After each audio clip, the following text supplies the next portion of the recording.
Hello and welcome everyone to the NMUN rules training. This is Max. And this is Toby. And today we're going to give you an introduction to the NMUN rules of procedure. This video is designed to give you an overview of most of the rules that we'll use at conference. However, afterwards we still recommend that you read the NMUN Delegate Preparation Guide, and if you're really interested in rules, you'll find our long form rules of procedure in the description below. The rules of procedure are meant to facilitate the efficient working of the committee. Your chair and/or director or assistant director will apply these rules to make sure the committee is running smoothly. But what happens in committee? In general, time in committee will be split between formal and informal session. Formal session is when the committee is seated in silence and listening to speeches. Informal session, on the other hand, is where you'll be able to talk to other delegates, form working groups, and write working papers. In general, the rules of procedure are only applicable to the formal session. So at the start of the conference, the director will usually give some opening remarks before beginning the session.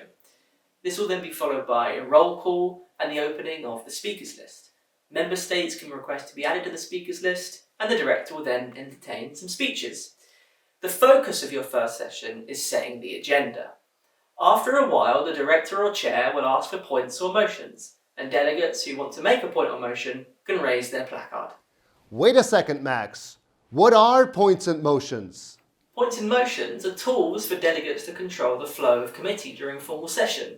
They can, for example, be used to move into informal debates or to close the speakers list. Don't worry, we'll talk about the different points and motions we have at NMUN during this video. Alright, so let's say I'm the director of the committee and we've already heard a couple of speeches on setting the agenda. At this time, are there any points or motions in the House? Afghanistan, to what point do you rise? Afghanistan motions to suspend the meeting for 20 minutes. There has been a motion to suspend the meeting for 20 minutes. This is in order. And that's it. That's how you make a point or motion. But what do motions do?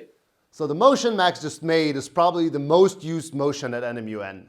The motion to suspend the meeting is used to go into informal session. As we mentioned, this can either be timed to work and discuss directly with other delegates or also a break from committee session. If there are multiple motions to suspend the meeting, they will be considered in the order that they were received. Another motion which you'll definitely use during the first committee session is the motion for the adoption of the agenda. Max will tell us more about that one. So the motion to adopt the agenda is, as the name says, used to set the agenda for your committee. You'll usually have 2 topics for your committee, and it's up to the delegates in which order you want to discuss them. So when called upon by the chair, you would say, Afghanistan would like to set the agenda in the order 2-1, or whichever order you prefer. Then once the motion to set the agenda passes, the debate on setting the agenda ends immediately, and the committee moves into discussing the first topic of that adopted agenda. Be careful, if the committee doesn't agree on an agenda by the end of the first session, the topic order will remain as it is in the background guide. I told you before that if there are multiple motions to suspend the meeting, they are considered in the order that they were received. However, if there are different motions on the floor, there's a very specific order in which they are considered, which we call order of precedence. If you look at the short form rules, the motions on there are listed in order of precedence. Max, give us 3 motions for an example. Okay, so the first motion is a motion to suspend the meeting for 20 minutes. The second is a motion to set the agenda as 2-1. And the third is a motion to suspend the meeting for 10 minutes. Alright, so let's look at our short form rules. As you can see, the motion to suspend the meeting is pretty high up on that list. The motion for the adoption of the agenda, on the other hand, is all the way at the bottom. So this means we would consider the suspensions first.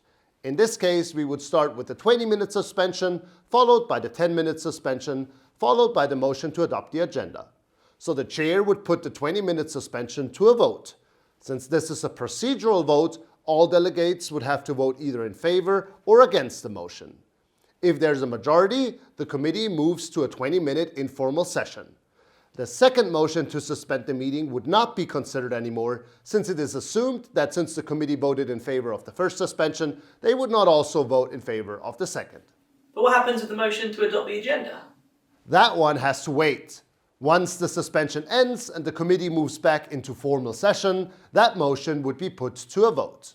Once the agenda is adopted, the committee will move into discussing whatever you choose first. At this point, a new speakers list is opened and the committee will begin taking speeches on that topic.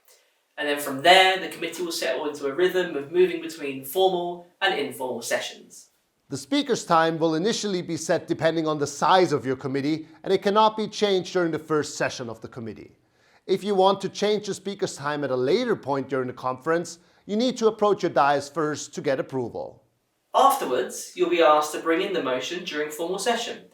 Once raised, the motion requires 2 speakers in favour and 2 speakers against.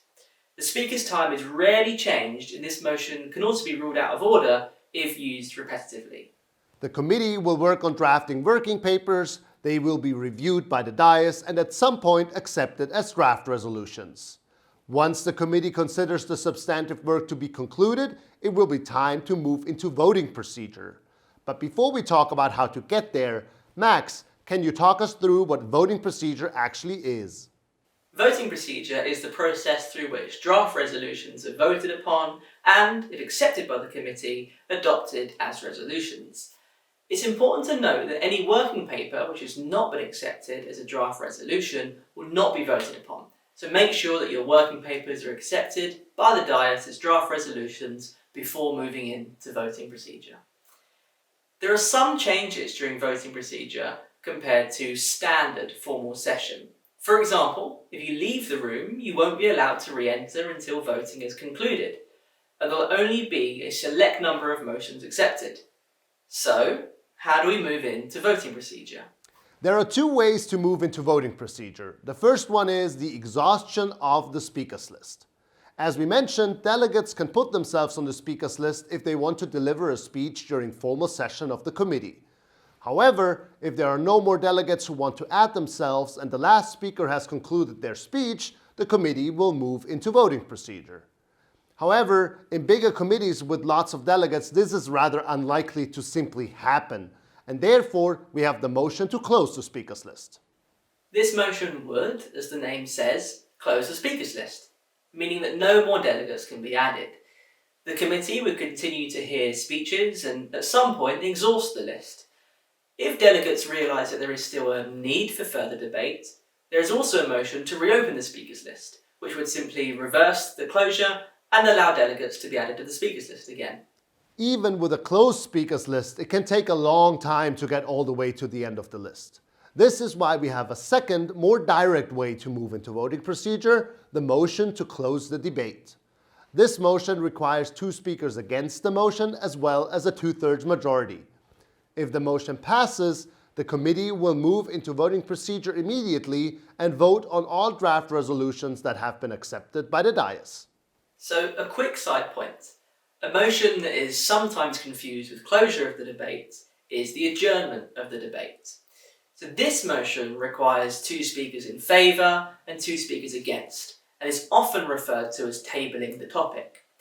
Adjournment of the debate means to stop the debate on the current topic entirely and move on to the next topic without voting procedure.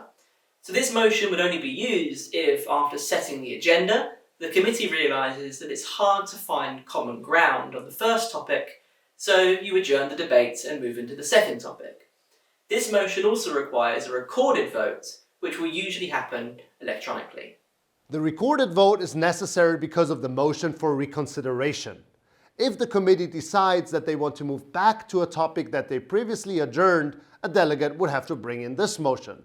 However, only delegates who voted in favor of the adjournment can bring in this motion.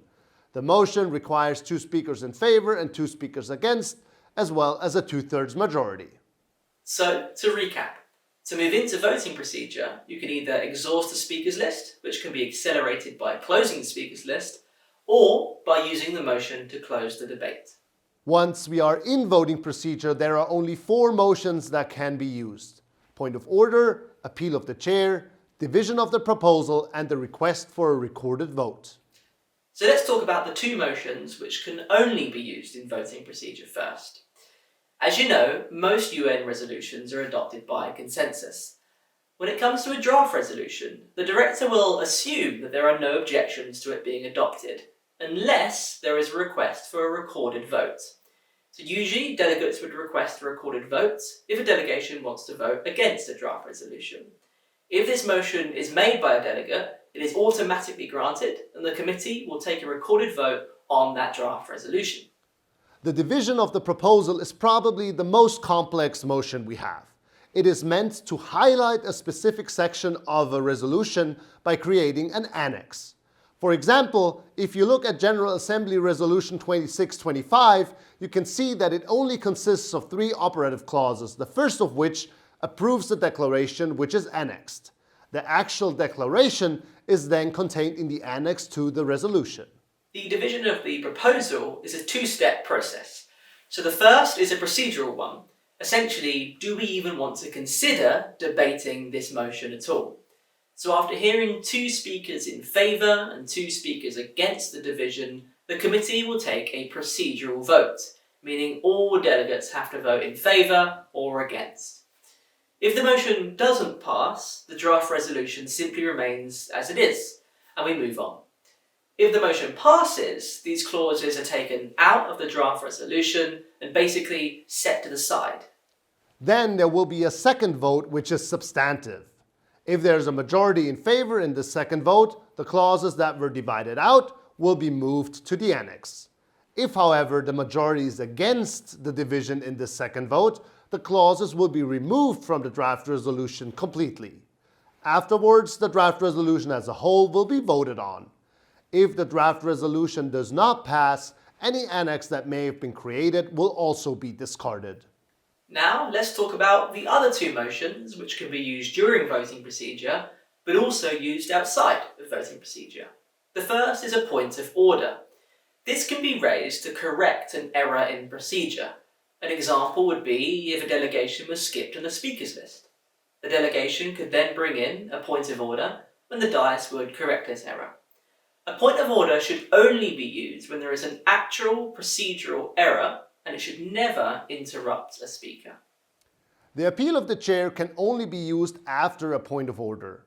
If the chair disagrees on the point of order, for example saying that the delegation was never on the speakers list, the delegation could appeal this decision of the chair. The committee would then take a vote on the appeal, and if passed, the decision would be reversed. So this concludes our quick rundown of the most important rules you'll need during NMUN. As mentioned at the beginning, you can learn more in the long-form version of the rules of procedure below. And of course, if you have questions about the rules during the conference, you can always ask the staff in your committee. Thank you for watching this video. We hope this video has helped you in preparing for the conference, and we really look forward to welcoming you at one of our NMUN conferences soon.